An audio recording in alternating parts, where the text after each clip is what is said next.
예, 뉴스 시작할 때 말씀드린 대로 오늘 뉴스나인은 사고의 초기로 돌아가 보겠습니다. 온갖 의문만 증폭될 뿐 제대로 밝혀진 것이 없는 지금 다시 초기로 돌아가서 살펴보는 작업이 매우 중요하다고 저희들은 판단했습니다. 그랬더니 굉장히 많은 문제가 드러났습니다. 먼저 사고 해역에서 가장 가까운 진도 관제센터의 문제입니다.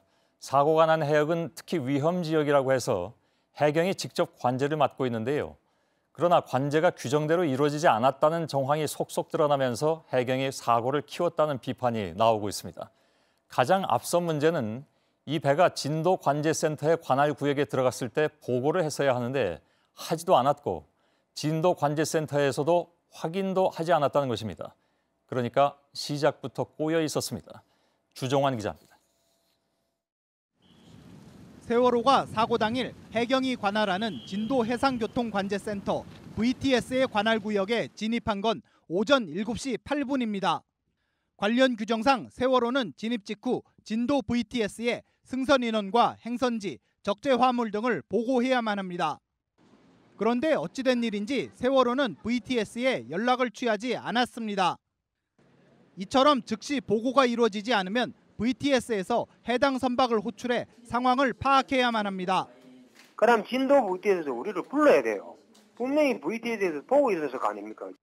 하지만 진도 VTS는 세월호가 이미 침몰되기 시작한 9시 6분이 돼서야 처음 호출을 합니다.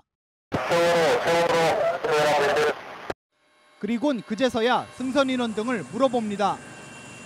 진도 VTS의 관제가 구멍 뚫린 것 아니냐는 의혹이 제기되는 사례는 또 있습니다. 세월호는 오전 8시 48분 갑자기 방향을 크게 바꾸고는 표류하기 시작합니다. 동시에 세월호의 위치를 알려주던 선박 자동 식별 장치 AIS가 아직 밝혀지지 않은 이유로 멈췄다가 3분 30초 뒤에야 다시 작동됩니다.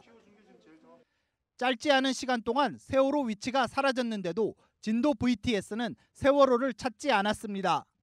통상적으로 배가 20도 들어야 되는데 한 40도, 50도 방향 돌아가 버렸다. 그러면 진도 VTS 무조건 불러야 돼요. 이 때문에 진도 VTS가 제대로 관제를 했다면 사고 초기에 구조가 시작돼 피해를 크게 줄일 수 있었을 거란 비판이 나옵니다.